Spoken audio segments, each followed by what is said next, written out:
We talk hip-hop with a serpent tongue, no holds barred reviews and interviews, but it's all in fun. Chopping it up with some of your favorites and some you never heard of, to the Maximus. Banter laced with candor in our practices. Respect to the newbies and the greats, hot takes baked into this layer cake for the sake of the listener. Putting you on to the freshness, remember where you heard it, guilty or innocent, what's the verdict? What's going on, everybody? This is Corban, the Serpent tongue Skipwith. And Brutus Maximus from Rawside Hip Hop. And you're listening to The Verdict. What's going on, man? Not much. How about you? Yeah, just living the dream. So excited to talk about this today. Yes. Sorry for the listeners for the long wait. We've all had stuff going on, but we're hopefully officially back every fortnight from now on. So get ready for that. So today, as Brutus said, we're very excited to talk about the 2022 release by the anticipated Rome Streetz release, Kiss the Ring, executively produced by Westside. Absolutely, and it's much anticipated. Obviously, Rome has been just absolutely killing the game for the past couple of years, but this is obviously his official debut on Griselda, which everyone was waiting for, and now we've had a few weeks to really digest it and enjoy it, and makes sense for us to have a chat about it. Yes. So for all of you who don't know me personally, as we've discussed, we talk about this all the time on messages. I am the biggest Westside Gunn fanboy, I think, in the world. I really think I am. Like, to me, he represents, kind of, to me anyway, the RZA kind of the RZA production golden era back in the 90s when he produced, Liquid Swords, the Old Dirty Bastard album, the first Method Man album to Cal. I'm pretty sure he produced only for Cuban Links, if I'm not mistaken. But anyway, he produced all those albums, and everyone recognizes those albums as classic production by RZA. And to me, the run I see Westside doing lately, the past 5 years, like either on his own projects or on other people's projects like this one, to me has been nothing but classics, modern day grimy classics. And I'm just always excited to hear how far he'll push the boundaries, how far he'll sound, like how much more extreme he'll push the instrumentals and production. And that's why, to me, I was so anticipated for this album, because Westside Gunn is on the executive production, as we talked about. And let me just start by saying that I love everything about this album, and it has been a consistent replay value kind of album for me. Yeah, and I think that's what a lot of people were anticipating when Rome said that he was joining Griselda. You get this 36-year-old just bar for bar cat who's just spitting, and he's from the same Bed-Stuy, he's from the same joints some of your favorite rappers come from, Biggie and Jay. And so, you've got this guy that can spit. You've got all these fantastic albums up to now, and then this Griselda. This was like this marriage, heading over to Griselda. And, I'm not the biggest Westside Gunn fan, particularly as an artist. He just doesn't fit my personal taste. But what he does for the culture, and what he's done for Griselda, and what he's done for the game, and what he does for production, I'm all for it. He's got an Old Dirty Bastard sort of persona, and his ad libs and his character and all that is really entertaining. But what can't be denied, whether you like his voice or not as a rapper, what you can't deny is that he's got an ear for music. And like you said, he continually pushes those boundaries. Griselda has that sound because of him, and that's why they're sort of really rocking and leading the game in that space. So I think this album was a really good marriage between Rome just being able to flat out spit, and then Westside Gunn being able to really curate a crafty little Griselda album. Yeah. Just talking about this album, the first track, Big Stepper, I don't think you can find a better intro track for this album. Like, as soon as that instrumental hits, and then you hear that kind of that frequent key chords, those creepy key chords, din, din, din, din, din, like throughout the thing. I just love it. And then obviously you got Rome just spitting all over it.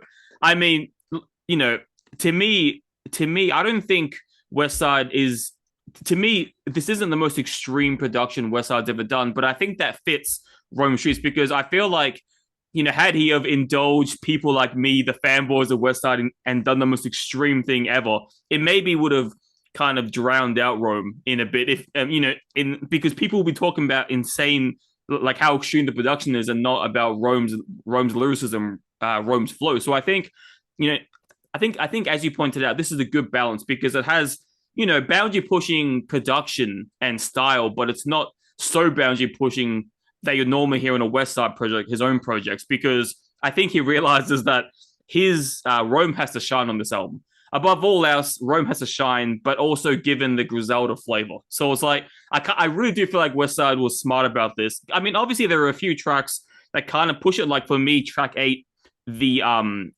ugly Balenciagas. I feel like that's kind of a pushy one because it has just a vocal snippet, a woman, and then the pitches go high and low, and that's it for like 2 minutes. But and there's 1,000 Ecstasy, I think is the other one. No, Cry Champagne. Cry Champagne is the other boundary pushing instrumental. So there are a few extreme West Side moments on here, but I think for the most part he keeps it pretty grounded. He keeps it just grimy enough to give Griselda fans that itch to scratch, and also grounded enough so that Rome Streetz can really shine and do his thing. That's right, and that's where I think, and that's why I appreciate what West Side Gun does for the game, is because it's not all about him. He picks and chooses his moments, and he will experiment on his own projects because that's something that he has that license for. But what he really wants to do is see everyone succeed and make everyone sort of shine in the best way possible. And so obviously, bringing Rome Streetz over to Griselda, fantastic move. But, what you didn't want was a normal Rome Streetz album on Griselda, but you also didn't want a Griselda album that featured Rome Streetz. And I think what he's been able to do there is to sit there and say, okay, well, let's navigate this lane. Let's give you some of that trademark Griselda production that you can just do your thing over. And that's where I think that it's really hit the mark for a lot of fans that are both fans of the Griselda sound and that are fans of Rome Streetz. And that's what Kiss the Ring does, is it sits right in that pocket. Yeah. Something that I feel is super underappreciated, like if you look at the context of hip hop, if you look at the context of the hip hop landscape at the moment, it's always like it's always something that puts a smile on my face. But whenever there's a Griselda solo release, whether you're talking West Side, whether you're talking Benny, whether you're talking Coldway, or whether you're talking the other people that have been incorporated into the camp, they always feature each other on their albums. It's so cool. Like there's such a brotherly feel to like any project of Griselda. It always has the same faces: Conway, Stove God Cooks, Benny the Butcher, the woman Armani Caesar. There's always the same names on like every Griselda project, no matter which one it is. And the same here. You have Stove God Cooks, who I think has a very underrated delivery. He's kind of like a mix between, like, as far as energy, he kind of has like a mix between like kind of a weird mix of Jadakiss and like Danny Brown, like old dude. Like it's very like like every second bar he'll be like ha, and he like makes some weird sound, but then he has his energy about him. You got Benny, you got Armani Caesar, West Side, Boldy James is another one. It's just like I just love the whole it's just like the old Wu-Tang days, how every album would feature each other. Raekwon, Ghostface, Jizza, RZA, it always had the same faces on all their projects. So yeah, I just love listening to this album, and I'm realizing that the only key features on this album are like the group, the Griselda family, and that's another reason why Griselda hits so close to home for me, because it has that brotherhood feel that the Wu-Tang had back in the early 90s, the 90s, and it has the grimy production that that people thought were lost in the 90s until Griselda brought it back. So I think, like I said, Kiss the Ring is like the perfect kind of, how would you describe it? The perfect welcoming album to the Griselda family, because it features nothing but the Griselda camp, Griselda production. But at the end of the day, what's important shines, and that is Rome Streetz himself. Yeah, absolutely. And I've likened it to the Wu on a number of occasions, because once again, it does sort of push the boundaries of that sound. Everyone has a distinct persona. Everyone involved in that camp has a distinct persona. You've got these magicians on the boards in Derringer and that, like they're just, they're really, really good. And yeah, you do. You get that really clicky, that real posse vibe from all these people. And I think that's one of the things when you come to Griselda. So Rome Streetz coming across to Griselda is that network opens up for you. And the thing they do really well is that they don't just put features on for feature's sake. Okay, everyone is featured that benefits the track or benefits the song. You know what I mean? So they're not just putting the names on there to get more listeners. They're not just putting the names on there to add, weight to the release. What they're doing is perfectly saying, okay, Conway's going to sound great on this. Oh, Baldy. Oh, Benny, you're going to sound great on this. And they're really making sure that the music that they put out is fantastic and allows for everyone. It's not just, we're mates, jump on in, we'll do a track together. There's certainly a method to the madness. And I really do love that as well, because it gives variety and gives a bit of breadth to the album without making it seem forced. That real organic approach is something that the Woo had, which made them so unique. And I think Griselda's copying something similar and creating that organic sort of composition within their crew. What's interesting though, if you listen to a few of the early West Side albums, and even if you listen to the first official Griselda record, the collective album, WWCD, Raekwon speaks at the start, and he's like, oh, you guys remind me of us back in the night. So it's pretty cool. Like, even Wu-Tang are giving homage to Griselda. But something that I also find is an underrated key to the whole Griselda magic is the album covers. Throughout the Griselda camp, they always have this like mysterious kind of cool album cover. You talk about the early like Conway and Benny albums. You had like the Scarface, and you had the Scarface like with the white line covering their eyes, and Taxi Driver, one of the albums for Conway, had like the De Niro shooting the gun, pointing the gun at the mirror thing with the white eyes. And for this album, it's just an intriguing album cover. You got obviously the ring, the middle finger.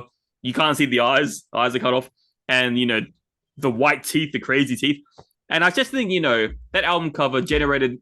Just that cover alone would have generated so much attraction, so much interest because of just how grimy the cover looks and how mysterious it looks. So I think that's an underrated thing that they're also nailing it on is the promotional content, such as the album cover and obviously the singles that they choose to release. Yeah, no, album art's big. And, we do the Raw Side Hip Hop Awards every year, and we've been doing them for a couple of years now. And we've always had an album art category because, with the plethora of hip hop that gets released at the moment, sometimes you'll see an album cover and you'll instantly be like, oh, I'm going to check that out. You know what I mean? So I think this one was quite funny. I think it was done in a semi-jovial way, like quite tongue-in-cheek arrogance, like we're going to take over the game, like cop this. But I also think just the subtleties, like the blurred, it's not a sharp cover, it's blurred. So it's saying, we're still going to bring this grime to it. And we could care less what you think. So no, I agree. I think that was fantastic. And I think for the most part, they nailed everything on this album. The only thing after, and, I've played this 10 times over the past couple of weeks, was, the beat stamp.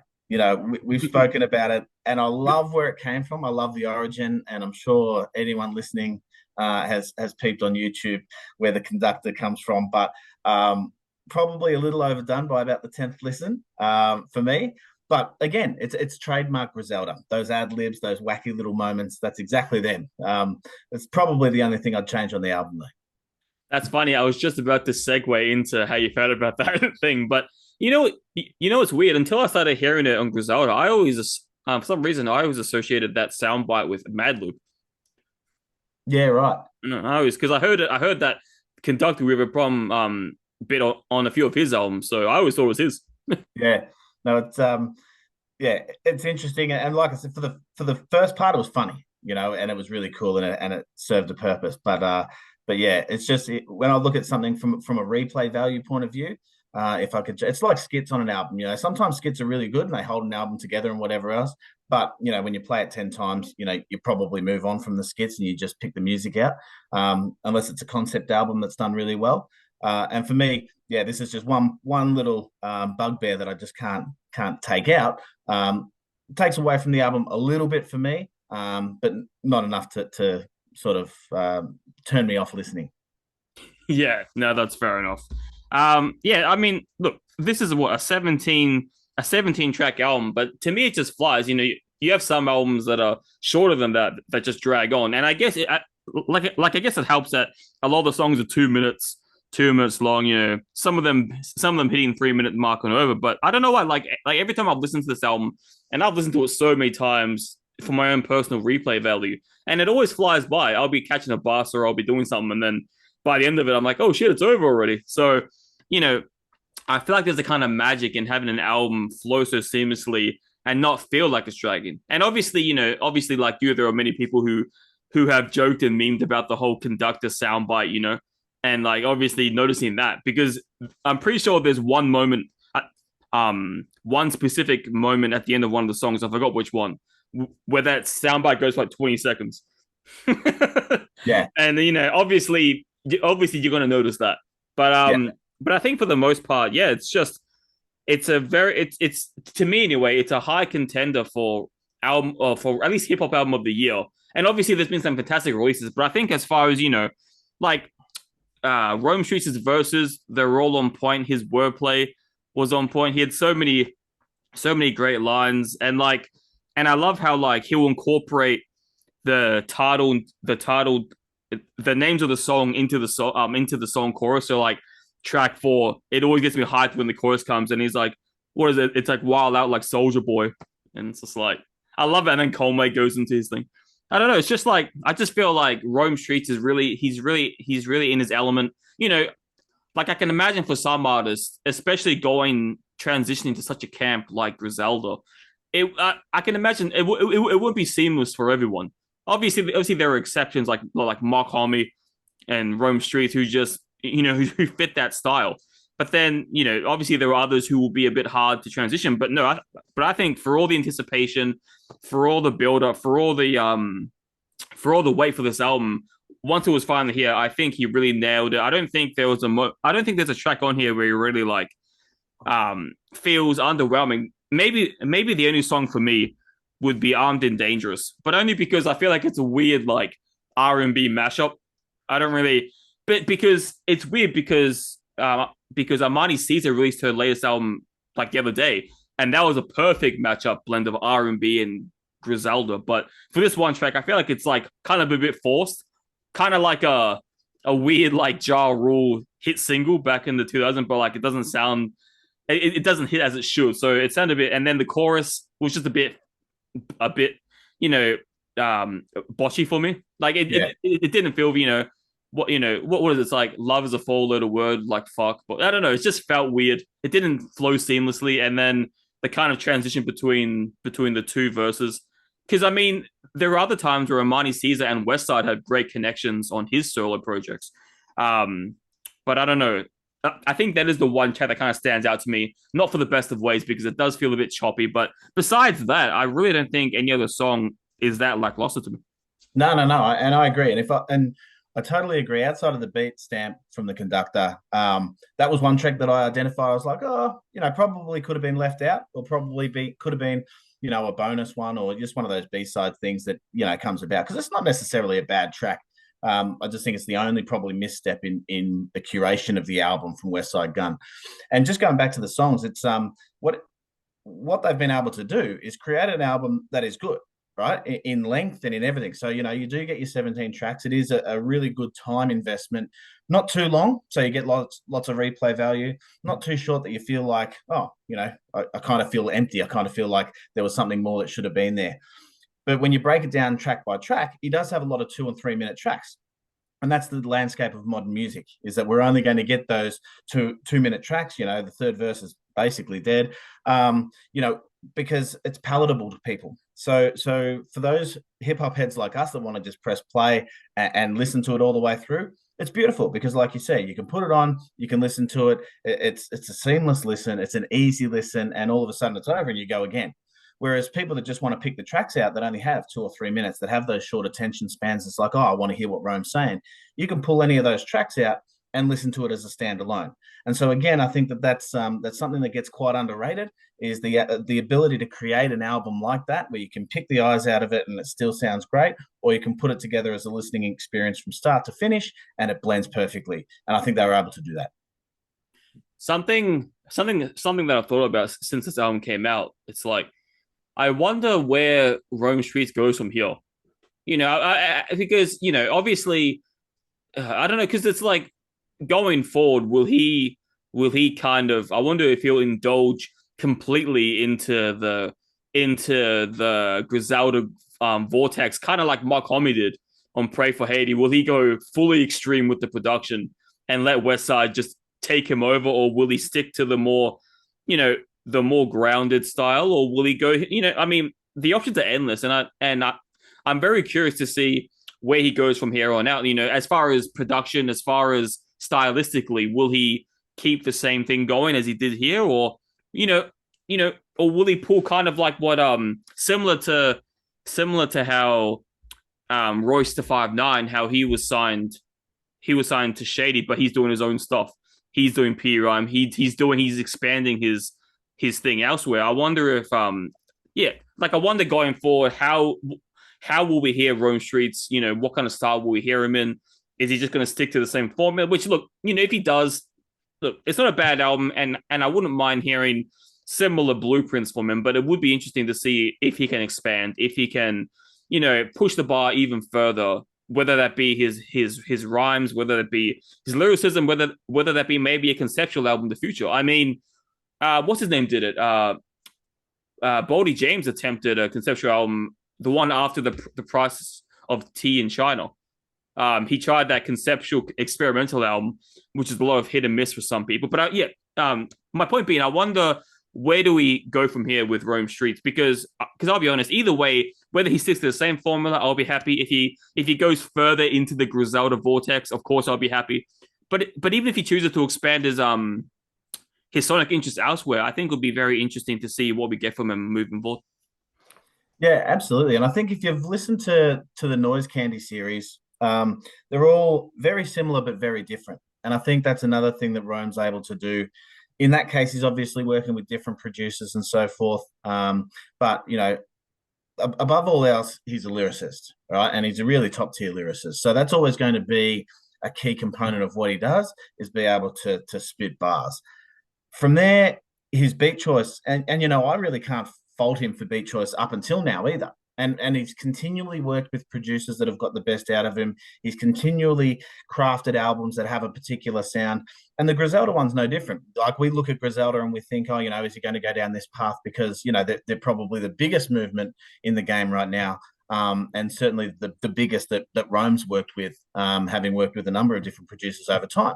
However, I feel like he's one of those artists that will continue to maintain some of his own integrity, but sort of feed off being around those guys. And I think everyone within Griselda has their own personality. I think they all have their own sound, even though they use this overarching Griselda sound. I think they all pick their different lanes when they're creating their albums. And I think he will just continue that on. And I think that's fantastic. So, all's well and good.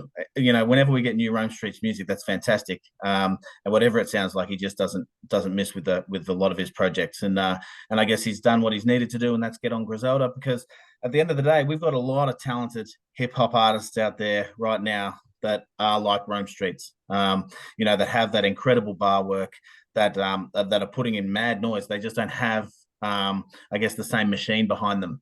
And Rome's obviously identified that and said, shit, I can hook up with Griselda, and that's just going to amplify my sound. And I think we're lucky to be able to do that, but not everyone can do that. So, it's a great album, but I look forward to doing this with a lot more albums as well, because there's been I think my spreadsheet's over 500 albums this year of fantastic hip hop, and Rome Streetz certainly one of them. And thoroughly enjoyed it. But yeah, man, there's a lot of good music out. No, and yeah, we're definitely going to cover more, obviously, as the fortnights go on. One thing I want to say before, because I think it would be cool if we towards the end of the segment, if we talk about our favorite tracks on the album and just talk about why. But before we get to that, I think that maybe it's just me. Maybe I'm not hooked into the hip hop landscape as much as I should be. But I think I feel like a lot of people are either not paying attention or ignoring the fact that Westside is really building a crazy supergroup coming forward. Like the people Rome Streetz, Stove Gold Crooks, Mark Homie. I think Boldy James is still, associated with them. Fucking Armani Caesar pushing her now more than ever.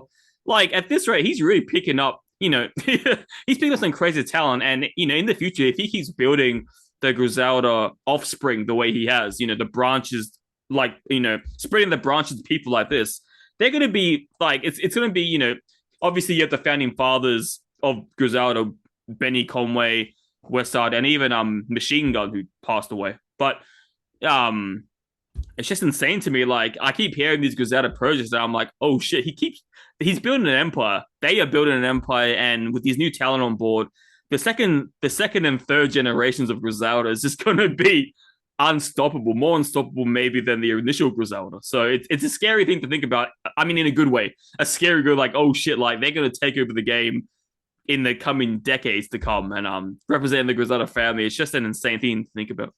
Yeah, oh, absolutely. And I think Westside Gun's incredibly intuitive. I think he's really smart. I think he is a true artist. Like he really gets the artistic side of it, and he puts that over everything. But the one thing he's not too proud to do is bring people on. But again, it's not just putting people on for putting them on sake. It's to play a particular role. It's to fill a void or create a lane or to amplify something. He's very, very smart and astute in the way that he does that. So you'll notice all the names, they're not all the same, right? These artists, you've got a Stove God Cooks who's got a real Rock Marciano vibe, but then you've got other people who are real, like in your face, melt your face off with bars kind of spitters. So yeah, he's creating a really cool little label and family and movement there. And gets you hooked on Derringer production, then starts bringing in other beat makers. You know what I mean? So it's a really cool vibe because it's using his platform then to help create the next wave and wave on wave, and people that can tap into that as well. So no, I totally agree, and I love them as a movement. And I think when we got their album, it was every bit as good as getting an early Woo album, or when G Unit were at the height. It was like getting that. It was fantastic. And now to watch that movement continue to progress and these artists come on, I think they're doing a fantastic job. Yeah, no, it's obviously it's going to be exciting to observe in the future. So all right, favorite tracks. How about we start off with yours? Yeah, hard to say. I loved. Yeah, I try not to go through them in order, but like we said before, Big Stepper, bang, hit you right in the face. Like very rarely when you go to listen to an album, do you play the first track a couple of times before you get into it? I did it with this one because I was like, oh yeah, like. He made his presence felt on that one. I really like that. I liked Blow for Blow. That was fantastic. I liked Long Story Short, shorter track than I normally like, but that was really put in. The title track's great too. And what was Tyson Beckford is another one I love. So, but again, it's one of those albums where I put it on and I just press play. And I try to tune out the beat conductor thing. But, you could easily pick 4, 5, 6, maybe even more tracks to put on a mixtape, and they would sit really, really well. Yeah. What do you got? Yeah, so for me, Big Step obviously is a highlight. I mean, just everything about that track. And, so many key lines. It's like, what is it? It's like, oh, I'll crush your top 20, fuck top 5, that's definite. Oh, yeah. I love that. So, there's so many amazing one-liners and there's so many amazing verses. And that beat, it's just like, it's that cliche Westside flavor with a little bit of quirkiness added to it with those chords. I love that. And probably my second favorite track is The Ugly Balenciagas. I just love, that vocal. It's just the same thing. It's just a woman going, it's like different things. And the one thing and this is such a small thing, it's not really good or bad, but I found it interesting, is that only towards the very end, like the last 30 seconds of that track, does he actually say the ugly Balenciagas. I don't know why that's interesting to him, because, normally, like I said earlier, like Soldier Boy or Hard on Froze, he says that in the chorus and incorporates it. But for this, he says at the very end once or twice, so it's like, yeah, that's cool. I don't know why I found that cool, but it's interesting because like I said, the other tracks don't do that. But yeah, those are my two favorite for sure. Every time I listen to those, it gets me hyped. And yeah, so Big Stepper and Ugly Balenciagas, 1 and 8. Yeah, nice. And look, I know it's hard to pick favorite tracks because I listen to Blow for Blow and I just love how Stove and Benny work with Rome. Like for me, great track. But I also, being a Rome album, I wanted to pick tracks that were him as well. So probably some of the top tracks I picked there were just because it was just Rome doing his thing. It's always I always find it's an easy cop out to pick something like a Blow for Blow because you've got 3 talented artists on there, and it's easy to pick that as a favorite song. But the track Serving that he did with Boldy James, fantastic as well. Like I said, there's no real misses on it. No real misses on it at all. Except for Armed and Dangerous. Except for Armed and Dangerous. That could have gone. Yeah, nice. This has been a good discussion. Next fortnight, tune in again and we'll have a new album ready for you. So in the meantime, do you have anything else to add before we finish off here? No, just as always, head over to rawsidehiphop.com. We try to cover as many albums and singles and so forth as we can in the interim until we keep dropping this on the fortnight. But if you've got albums that you want us to talk about or you've got anything hip-hop related that you want to talk about, let Corbs or myself know. We'll be happy to talk about it.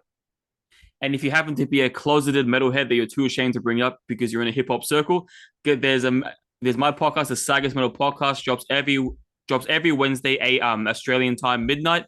Go check that out. That's weekly, and I co-host with a Viking. It's pretty mad. So yeah, if you're obviously check out Brutus's hip hop shit. Check out metal shit for me if you're interested. And that's the verdict. We'll see you next fortnight. Catch you later. Peace.